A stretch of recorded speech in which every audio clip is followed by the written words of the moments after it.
everybody. Good morning. Good morning. Rainy day where I'm at this morning. Heavy showers.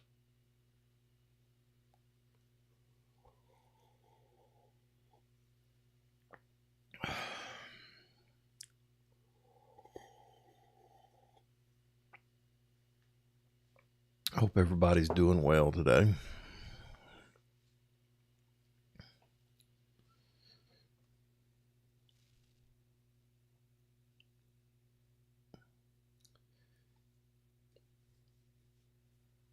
We'll get going here in a minute.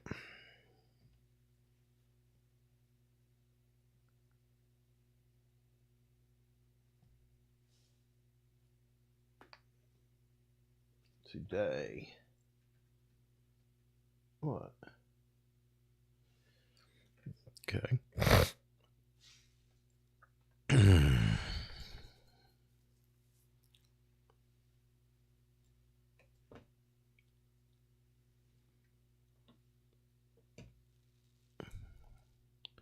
We rocking and rolling.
All right.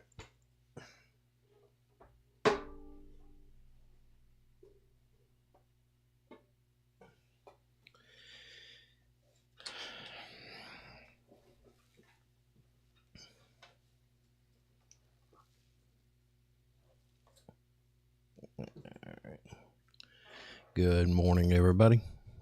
All you scallywags out there rousting about this morning, getting ready to do that thing called work. Let's see, pipe fitters, you welders, you insulation guys, you plumbers, electricians, demolition guys. Don't forget you concrete workers, you guys who pour the slabs, you guys who do the masonry work, lay the brick, lay the block, structural guys, man, everybody out there. Don't forget, the guys out there who are running the food trucks, getting their food trucks prepped up this morning, getting ready to get to the job site and offer breakfast and then hustle back and reload and get ready for lunch. Everybody's getting on it this morning, Monday morning, May 12th, 2025. It's like we got some rain in the southeast area, got the low pressure pushing up out of the south and bringing rain with us and warmer weather. Y'all be careful out there on the roads. You know how it is. People get a little rain. People are out there driving like crazy, driving like fools, putting themselves and other people at risk around them. So drive defensively. If you guys got a truck full of tools and then pulling a trailer full of stuff, man, y'all be careful. Maintain good following distance. Don't be speeding. Just know you're going to get there, okay? If you're going to be late, you should have left earlier. Don't get in a hurry. Not when you're dealing with rain. Shouldn't get in a hurry ever. You should always be well planned. But it is raining out there today, and some people get out there and get crazy, and I don't want to see anybody hurt. So y'all watch out for them fools, and don't be acting a fool. How about that? Anyway, rain. I need to start looking up I know a future business report and looking what spending is going on in construction and things like that to give you some guys.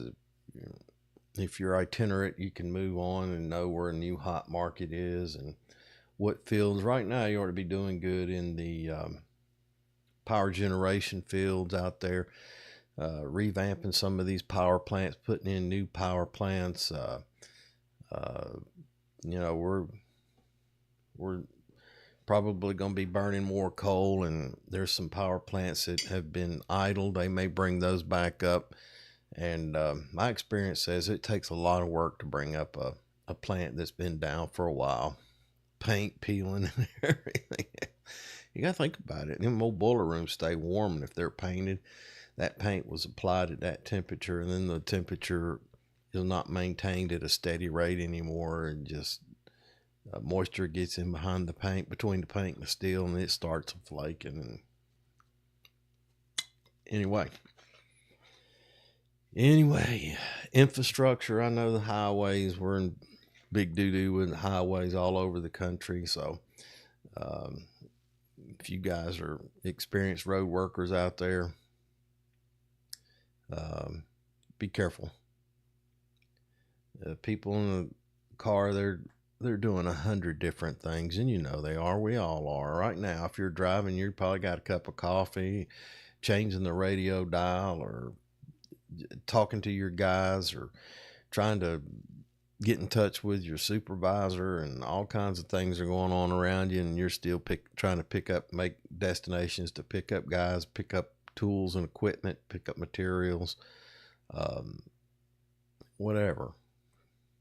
Stopping by the QT, getting that coffee and that hot dog or whatever you want to eat for breakfast, or sweet buns, and I'm going to talk about that a little bit this morning. Doesn't feel like you need to worry about things too. This platform, I've designed it and started it to have a conversation with you guys on Monday morning when you're getting your week going, and I hope you all had a good weekend. But it's tough to get motivated on a Monday morning knowing you got to be out there and you're going to be working 10s or 12s or for the next 5 or 6 days, and it's tough to stay motivated, and that's kind of what I want to be here for, to get you in the right frame of mind for the week ahead of you. Anyway, that's the purpose of the show, and I don't even know the name of it. I am Middleclassbubba This is MCB Ventures. I do a lot of safety videos. I've done some leadership training on this channel. I've got a couple other channels that you get hit at, but I've been developing the safety channel, Middleclassbubba, on YouTube. I've been working on that thing for 5 or 6 years, and it gets spotty at times. I get hectic in my life, but the main purpose of that is to talk about safety in a setting and give you guys information. I know it's tough out there when you're starting out and you got a requirement to give a toolbox safety topic on a weekly basis, sometimes on a daily basis, and having that information and how to present the tool, how to present the material and things like that. And that's kind of why I started that channel. And it's all about leadership training and being safe. It's primarily about being safe. I want everybody to go home at the end of the day. I've been in the demolition business and safety business for a number of years, and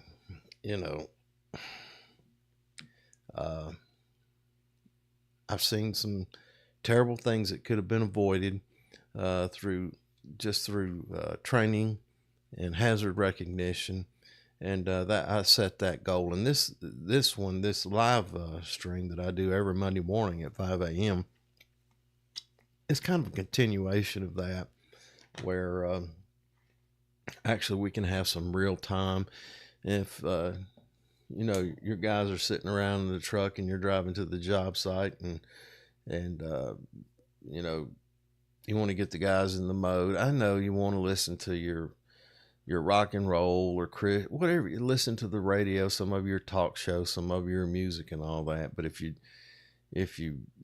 maybe take this kind of information and get you going and get you in the mindset of what you do, and that's performing work, building America, building the idea of America, getting out there and exercising your ability to get out there and make a living, for you and your family, provide and things like that, and have a skill that you go out there and apply every day to offer up some kind of personal satisfaction. I know that work sometimes,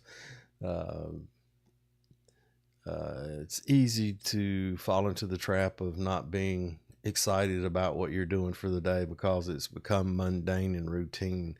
And I'm hoping that this platform on Monday mornings can kind of change your mindset and get you thinking about the long-term stuff and the benefits that you're providing to yourself, your family, your employer, your country, all those things that you getting out there doing what it does to make the whole ball of wax come together.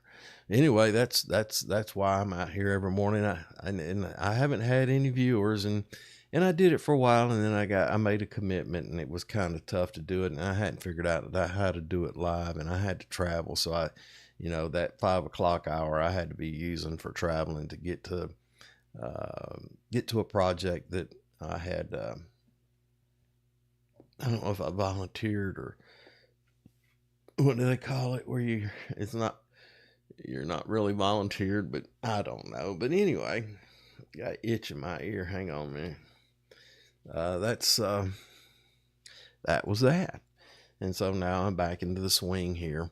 And I do it in a couple different reasons. I think 5 o'clock in the morning is probably for those supervisors and superintendents that are hustling, bustling out there, making the rounds, picking up their guys, getting organized, and all that good stuff sorry about that, to get the job going, get the job done. And you're the guys who need encouragement the most. You're out there rolling, and everybody else is just getting ready to get out of bed. Maybe the alarm hadn't even gone off yet for them, and you're out there rolling down the highway. And I talk about it every week. You got to pick, for those guys who pick people up, it's tough, man. You're out there and you got to pick up your crew if they need rides. And I've worked with a lot of people like that rode in together, and that's That's economical.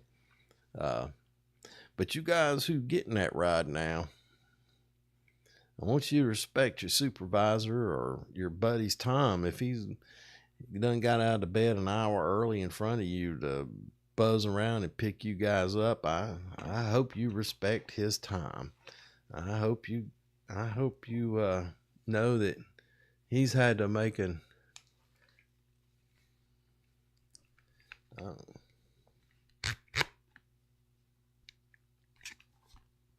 that he's had to make a different effort than you. Okay, that he's rolling. He's doing you a service by getting out of the bed extra early in the morning to get out there and roll around and pick you and your buddies up, and then stop by the Quick Trip, and then take you home in the evenings. So respect him, take care of him.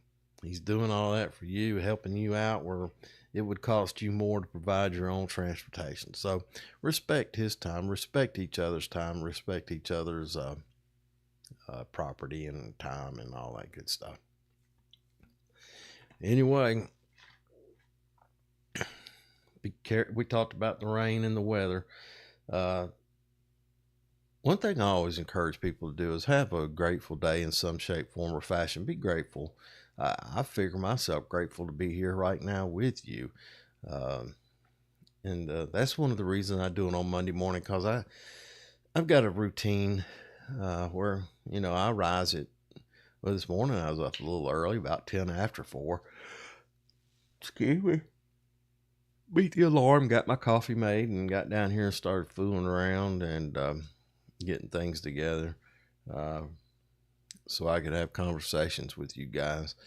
I'm in the Northeast Georgia mountains, but I performed a lot of my work in the city, around the city of Atlanta, in that metropolitan area, for a number of years. And then, on a personal side note, traveled extensively throughout the Southeast on various type of industrial, power generation, chemical, manufacturing,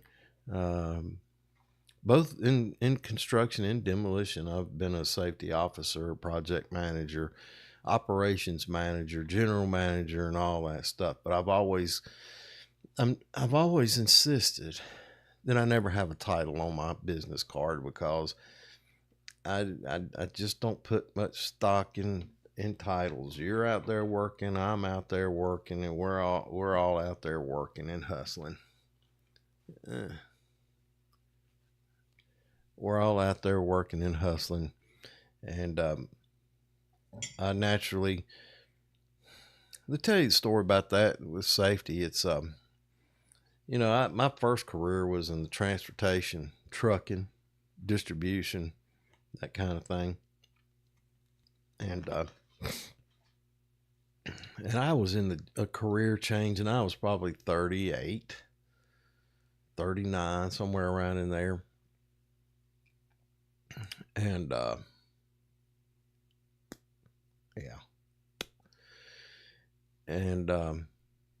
went on board this small startup demolition company, mostly interior, and they had gotten into the roll-off business to service their business. And I'd came from the trucking, and that gave me a segue into that small demolition business. And he started to expand and do different things, and we ran the roll-off company pretty well. We were doing well with that, and he had a project and down on a military base in Florida, and he had difficulty finding somebody to take that leadership role, and I kind of volunteered to go down there, and I've been in the demolition business ever since.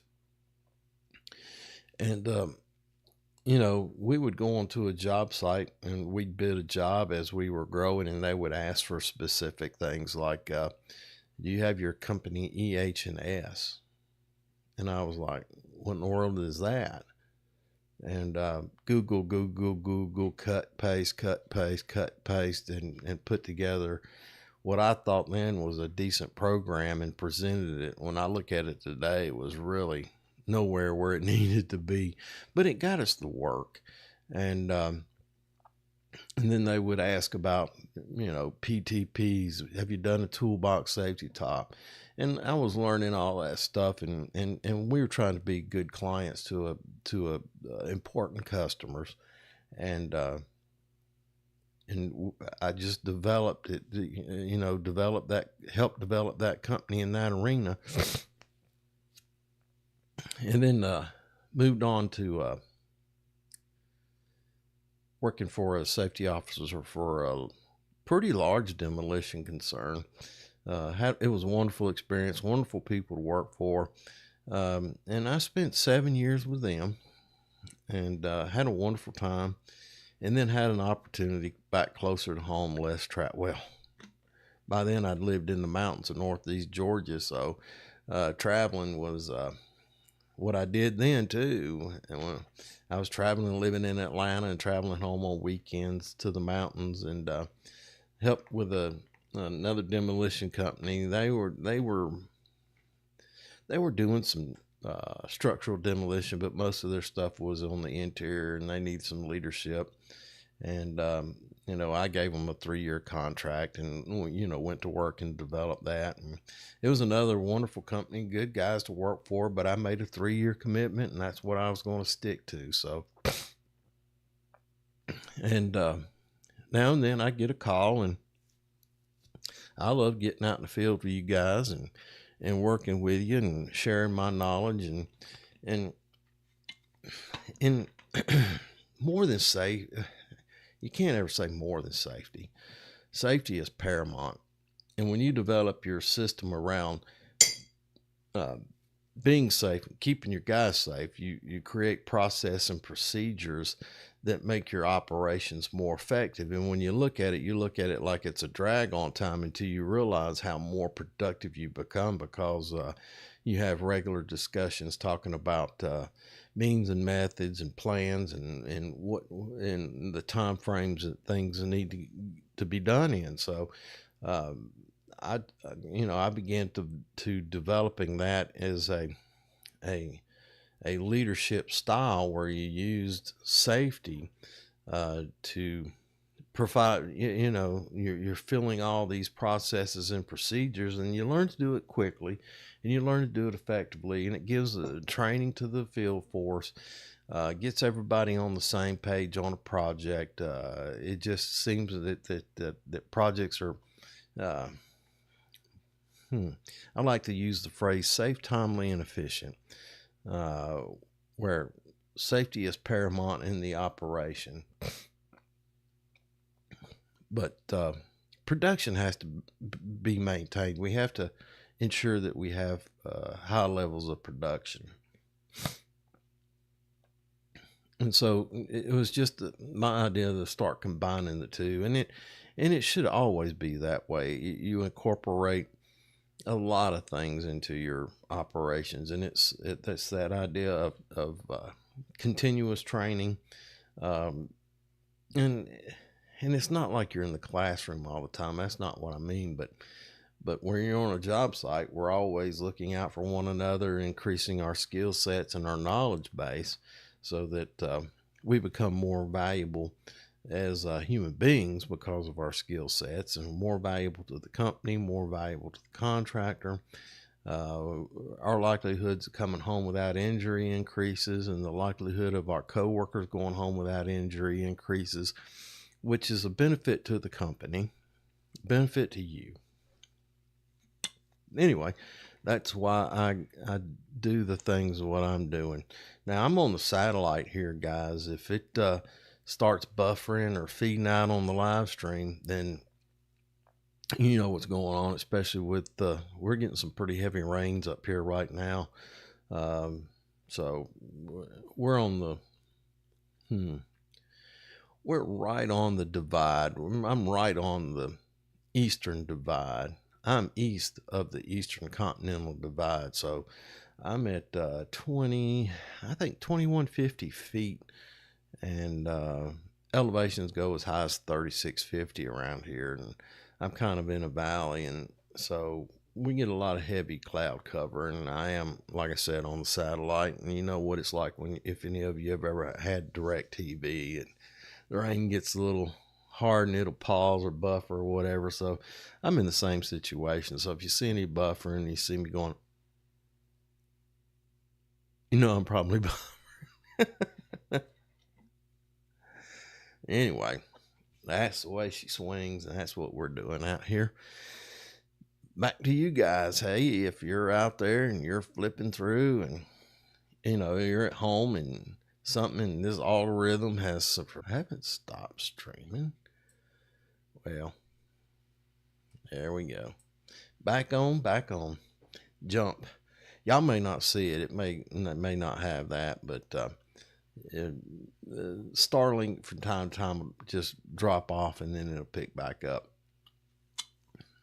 Of course, I don't have mine properly mounted. It's out in the front yard, satellite dish pointing up. Should be on the roof, and I got one of them high ass roofs, and man, I've gotten too old, and I don't want to get up there and put a dish mount on the peak of the house up there. It's just too scary for me, and because you'd be working off a porch. It's, the roof off of a porch, and it's probably 50 feet in the air.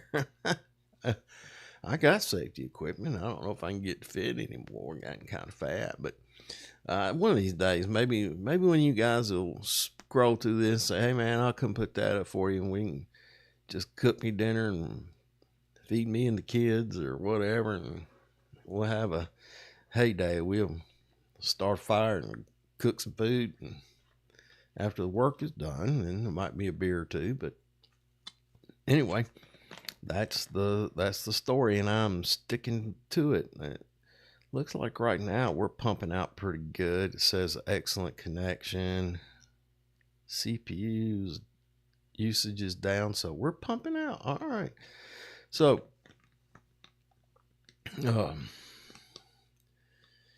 yeah. Anyway, that's it.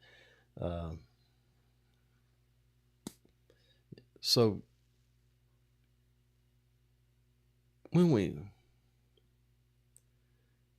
kind of get out there and the weather is changing, it's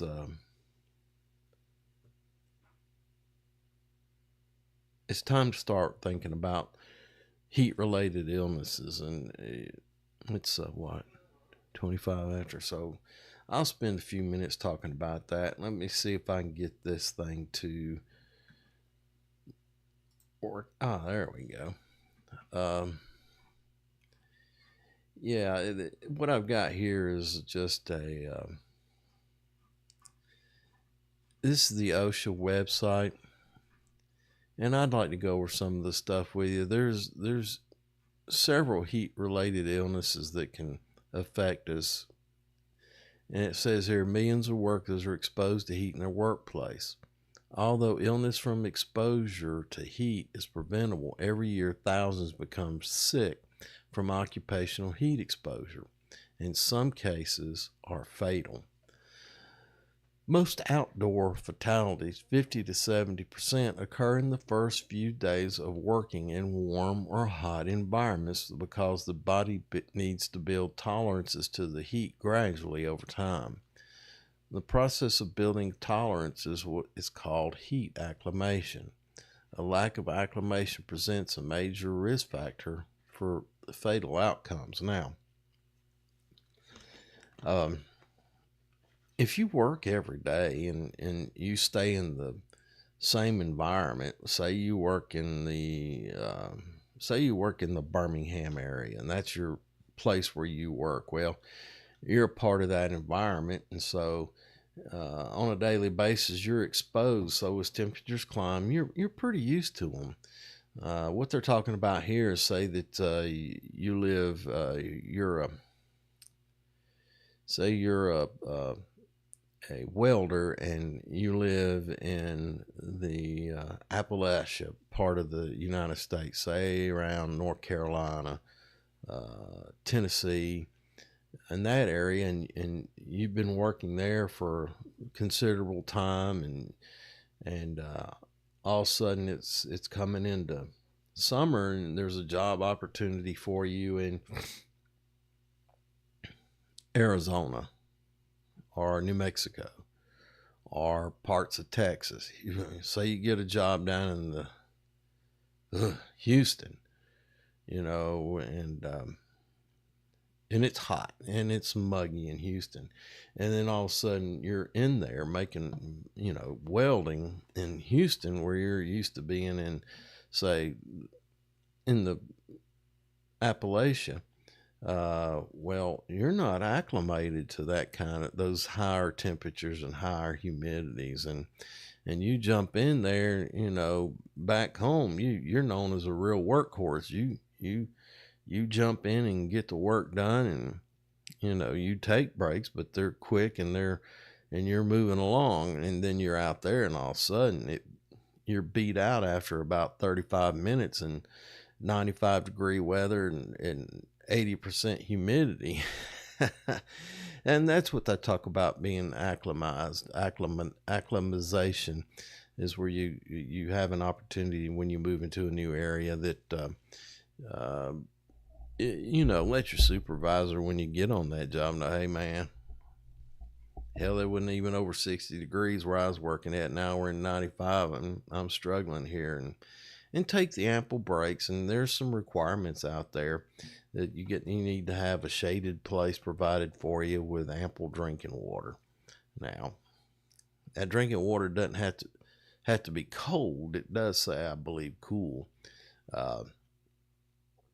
But some of those occupational risk factors for heat illness include heavy physical activity, warm or hot environmental conditions, lack of acclimatation, and wearing clothing that holds body heat. And we could talk about clothing a little bit. It's varying opinions. You need to stay cool, and I remember, you look at some of the old farmers out there that work their fields. They would have their coveralls on and then be wearing a long sleeve poplin shirt or cotton shirt. And then, of course, a wide brim hat. And if they're on that tractor all day, they're protecting themselves from the sun. And that old cotton shirt would get wet, and the wind would blow, and it'd dry out, and that drying out would lead to the the cooling effect from evaporation. So they were smart. You'd see them there wearing their coveralls and a long sleeve white shirt or a long sleeve blue shirt out there doing their work. But that's part of dressing for the job. Now, us in construction, we have different requirements. We have to have heavier clothing on if we're a welder or doing a special operation. And then we have hard hats on, which aren't known for letting the heat out. A farmer would be wearing a straw hat or a trucker's cap that had webbing or netting on the top part of it, that open weave kind of stuff, so the heat would keep the sun off your head pretty much, but allow the heat to escape. We've talked about cold weather safety in the past, and that 80% of your body heat escapes through your neck and head area. Well, now let's reverse that. Instead of conserving it like we do in the wintertime, in the summertime we need to open up those areas as best we can to dissipate the heat so it doesn't build up on us. And a hard hat, most hard hats don't give that consideration. Now, I've seen some fancy hard hats that had fans in them and all that stuff, and vents and stuff, and some of them are approved as far as NEOSH or OSHA is concerned, and others are not. Make sure you understand what the approval is for wearing hard is. Hard hat that is vented. That's another way to cool. And then they have those I don't know what they are, those sweat rags, those you buy them in a pack and you wet them and you throw them around your neck, and as it evaporates, it cools and cools your body down. Those things work pretty good. Now, hydration is also critical, and in keeping. But well, let's talk about some of the stuff. Some of the outdoor stuff that we might be involved in that we're in high risk: agriculture, construction, especially road roofing and other outdoor work. Man, you roofers out there, your environment can sometimes be brutal. Then we have landscapers, guys out there who are putting in our landscape and cutting the grass and doing all that stuff. They're in the sun constantly. I know as they work, they find shade. Mail and package delivery, UPS driver, mail driver, FedEx, you guys are out there in and out of your trucks all day long hustling packages. And then guys out there in the field in the oil and gas operations. And then indoors, there's bakeries, kitchen, and laundries, electrical utilities, especially boiler rooms, fire service, iron and steel mills. Boy, you talking about a hot place to be in, brother, is them iron and steel mills. I have been in one or two operating ones, and it's and same way with the power plants. Them old boiler rooms, boy, they're hot. They're hot. And then you got the guys who work in furnaces where they're smelting metals and pouring metals, and a lot of warehousing jobs out there. There are warehouses out there that are not climate controlled. They're just dry storage, and they're freezing in the wintertime and boiling in the summertime. But anyway, so we hear about heat-related injuries all the time, but what are some heat-related illnesses? Heat-related illnesses is preventable, especially with management committed to providing the most effective controls. An effective heat-related illness program is incorporated into a broader safety and health program. Workers who have not spent time recently in warm or hot environments or being physically active will need to build tolerance to the heat. We talked about that, where you work or where you might be working tomorrow. During the first few days in warm or hot environments, employers should encourage workers to consume adequate fluids. Now, it says here water and sports drinks. And it does mention water first, and water should be the primary responsibility, because these guys that drink some of this other stuff, substituting energy drinks for water, coffee for water, or Gatorade for water, what happens is you end up building up excessive chemicals and electrolytes, the salts and the stuff like that. You build up excessive amounts of that in your body because your body's sweating off the water, and then you're condensating, you're concentrating all those other chemicals. So if I'm on a job site, I encourage guys that, there's nothing wrong with a Gatorade or an energy drink, but you really need to be pumping down the water. At least one of these size bottles probably every hour if it's really hot. And another thing to do is to think about shorter work shifts for new guys, and taking frequent breaks. I know, man, the manager hates to see that, or the owner hates to see that. He rolls up on the job site, and out of 20 guys, he's got 3 guys standing under the shade holding a bottle of water, and he thinks that that's what they're normally doing. And sometimes you have to train the boss too, and let him know what you're doing. And then being able to quickly identify any heat-related illnesses. And I just went through that in a video not long ago. You could be a heat rash, could be the starting. Heat rash Um, and then heat rash, and then heat exhaustion, heat stroke, those kind of things.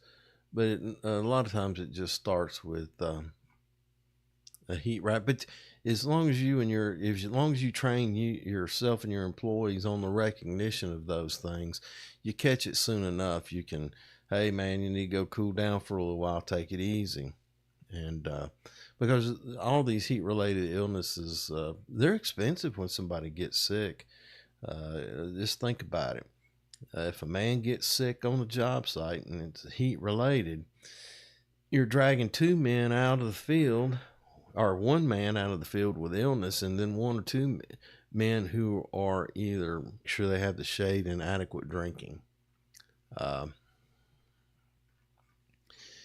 Let's see. Keep. Prevention. Well, they ain't got me. Went the wrong way. Anyway, you could have heat rash, heat stress, heat stroke, and OSHA promotes rest, water. Let me go back.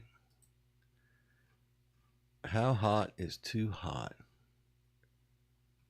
Let's see.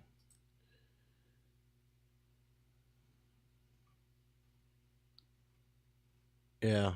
Anyway, if you want to see more on that, just go to Middleclassbubba, the other Middleclassbubba. I think there's a space or something. Toolbox Safety Topics, Middleclassbubba, and I think I've got 300 or 400 videos there that I've done over the years, and I've started to go back and remake some that are updated and with better graphics and all that stuff instead of just a guy reading script. But anyway, that's what we're doing. So there we go. Let's see.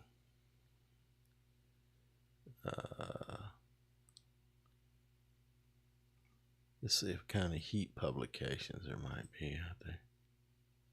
If it'll let me. Well, that ain't letting me. Anyway, there we go. All right, let me go back to the other screen here. There we go.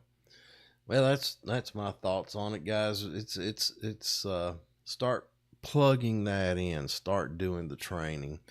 In your toolbox safety topics, or in your PTPs, just remind guys that what kind of heat related illnesses there are. Let's see. Let me see if I can find what are heat related illnesses. Well, all right. Let's just go back, see where it takes me. Yeah. One of the things that OSHA's emphasis on is water, rest, and shade.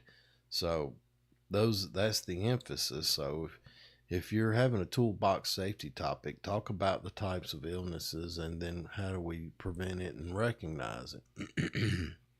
Now, OSHA doesn't have a specific standard on heat related, but it would fall under the general duty clause.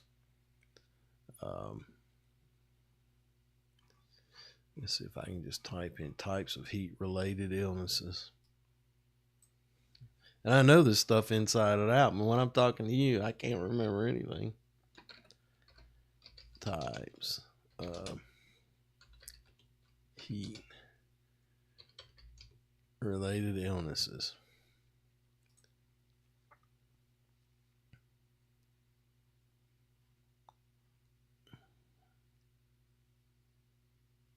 Let's see what the LCDC says.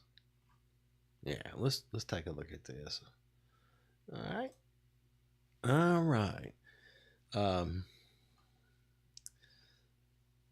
some of the types, you got heat stroke, heat exhaustion, rhabdomyolysis, which is, I think, heat bumps, heat syncope. But they talk about the worst ones first. Let's talk about some of the simpler. Heat cramps appears on the neck, upper chest, groin, under the breast, and in the elbow creases. That rain is really getting us this morning. And the first aid for that, workers who have heat rash should work in cooler, less humid environments as possible. Keep the rash area dry and apply powder to increase comfort. And they say don't use the ointments and creams on that, and I guess because it closes off the pores, it doesn't allow the skin to breathe. And then the next one would be heat cramps. When we talk about these guys now, don't recognize them in yourself, but also be able to recognize them in your coworkers. Okay, heat cramps usually affect workers who sweat a lot during strenuous activity. That would be me. The sweating depletes the body's salt and moisture levels. Low salt levels in muscles cause painful cramps. Heat cramps also may be a symptom of heat exhaustion, which we'll talk about in a minute. The symptoms are the muscle cramps, pain and spasms in the legs, arms, or abdomen. That's your body crying out for fluid. Some of the first aid workers with heat cramps should do the following: drink water, have a snack, or a drink that replaces carbohydrates and electrolytes, such as sport drinks, every 15 to 20 minutes. Now, like I say, don't be guzzling those daggum sports drinks loaded with carbohydrates and electrolytes, because you could stress your kidneys real bad if you're trying to pump out a high concentration of that stuff. So I would suggest drinking plenty of water and like it says here, have a snack. A pack of nibs or crackers or whatever. It says here to avoid salt tablets.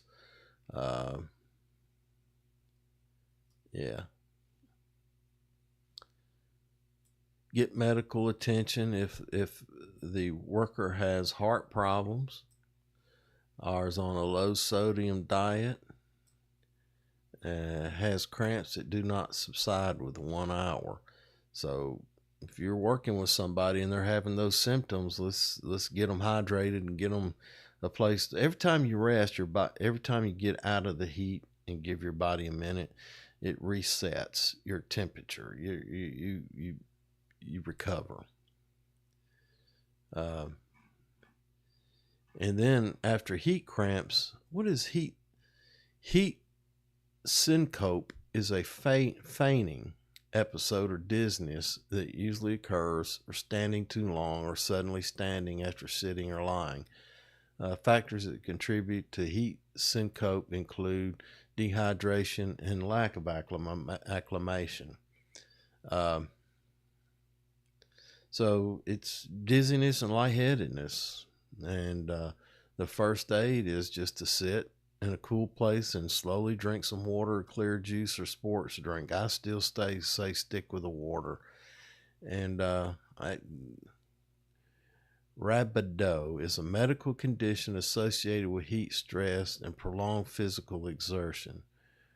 Rhabdo causes rapid breakdown, rupture, and death of muscle. When the muscle tissue dies, electrolytes and large proteins are released into the bloodstream. This causes irregular heart rhythms, seizures, and damage to the kidneys. Wow. So muscle cramps, this is right along there with muscle cramps, or heat exhaustion, or heat cramps.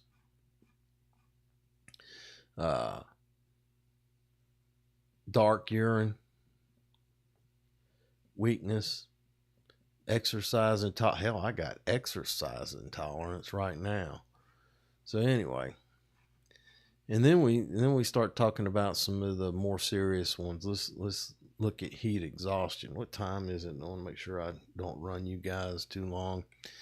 Heat exhaustion is the body's response to excessive loss of water and salt, usually through excessive sweating.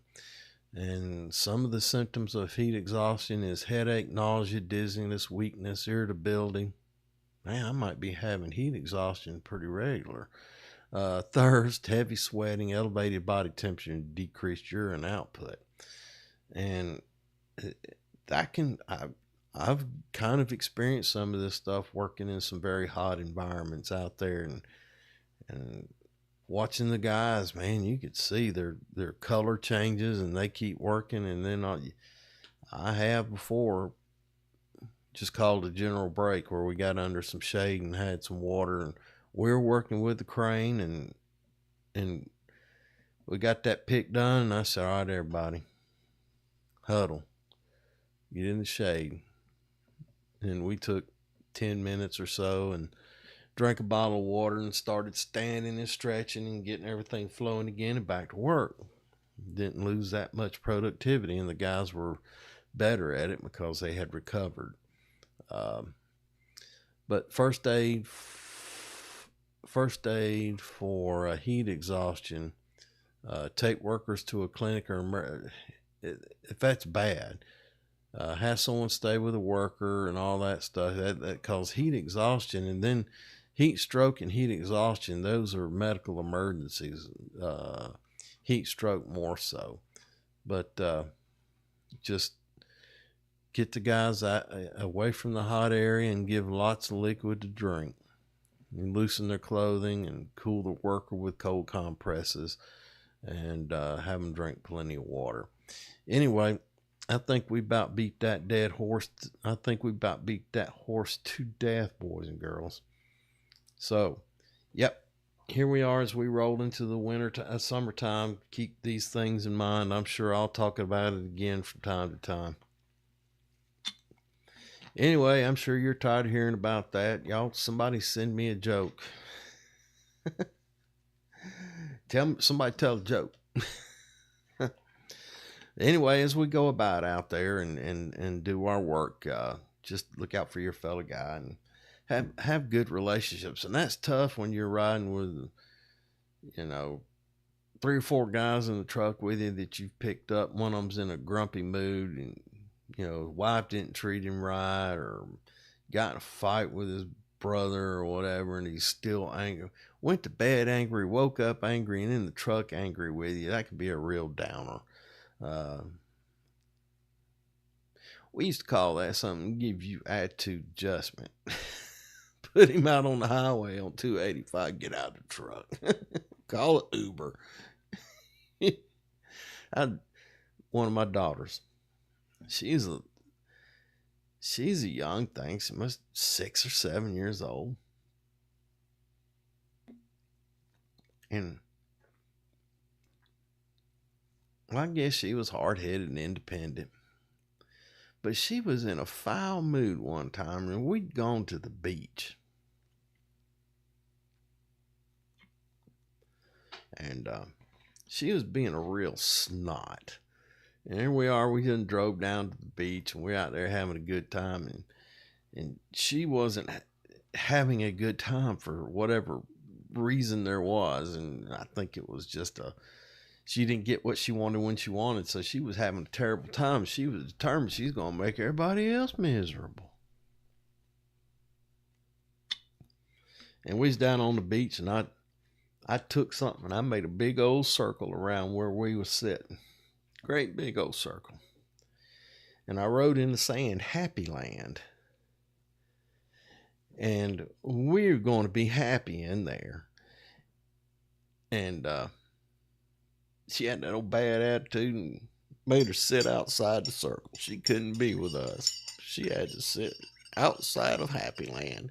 And when she decided she could be happy, she could come into Happy Land. And she got in a couple times under false pretenses, telling us that she was happy, attempting to make a change in her mental outlook. People walked by and laughed and giggled because they knew what was going on. She's a fine young lady now, married with her own. If y'all ever hear me talking about that grandboy, that's what I'm talking about, because they live close enough by where we get the opportunity to. We don't know who's tired of who. They might be both a little tired of each other, her being a stay-at-home mom. But once or twice a week, he'll come in what he calls what's he call it? A stayover or something, where he spends a night. And I don't know who's tired of who. Him tired of his mama, or his mama tired of him. What old Mark Twain say? Familiarity breeds contempt.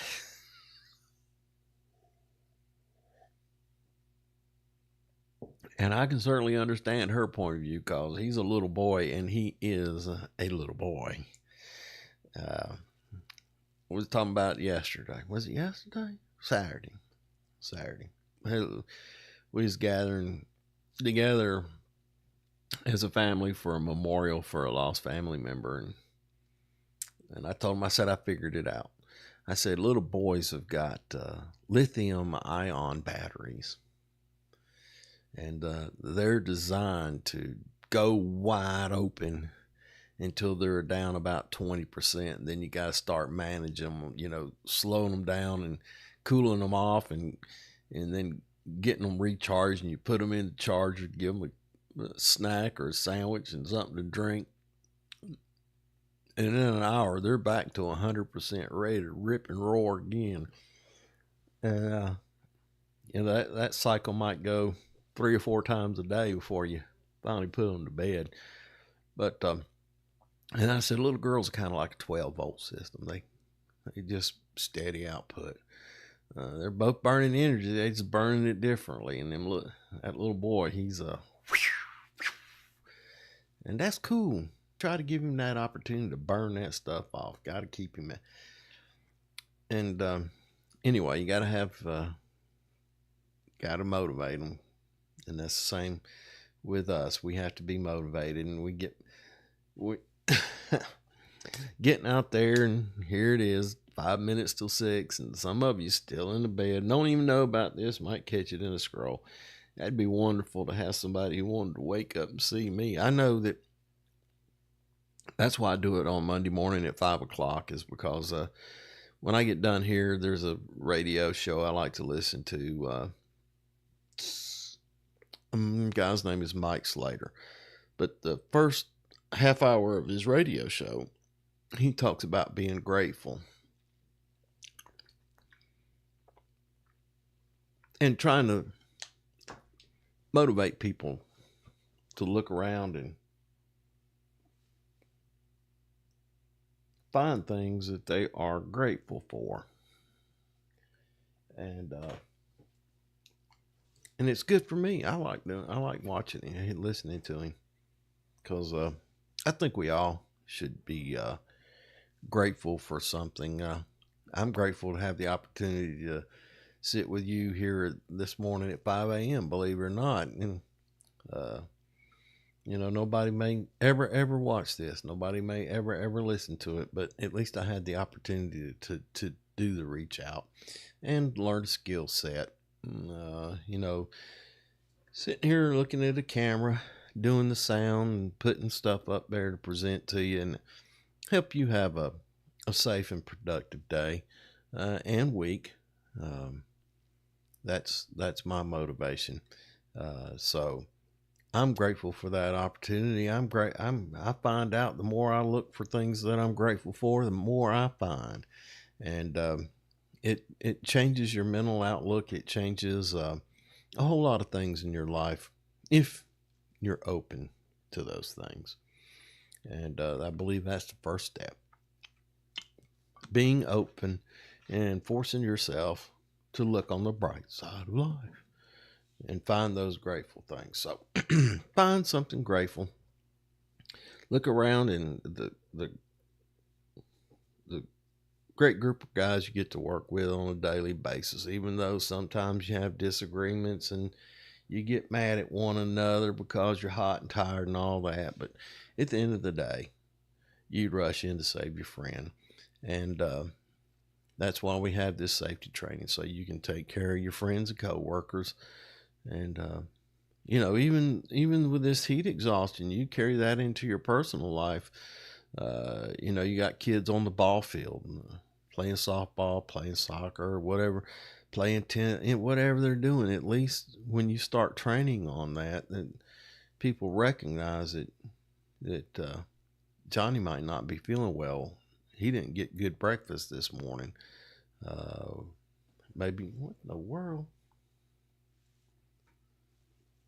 Huh? I don't understand none of that. Oh, I see. That's why I'm over here. I got you. I was just checking out my thing in the back. It's not really my logo. I guess it's my icon. Anyway, I see it moving around doing funny things. That's when I put the cursor on it. Anyway, been here just a little over an hour. Got a couple minutes left.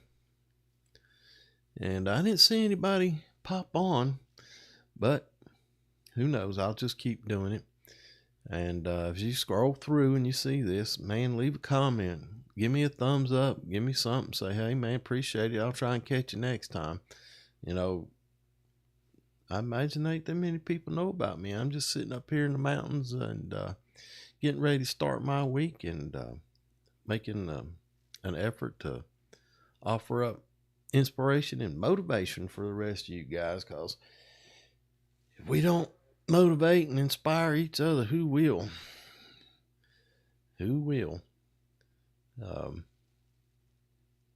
Anyway, if leave me a comment. But right now, every Monday morning from 5 a.m. to 6 a.m., you'll find me here.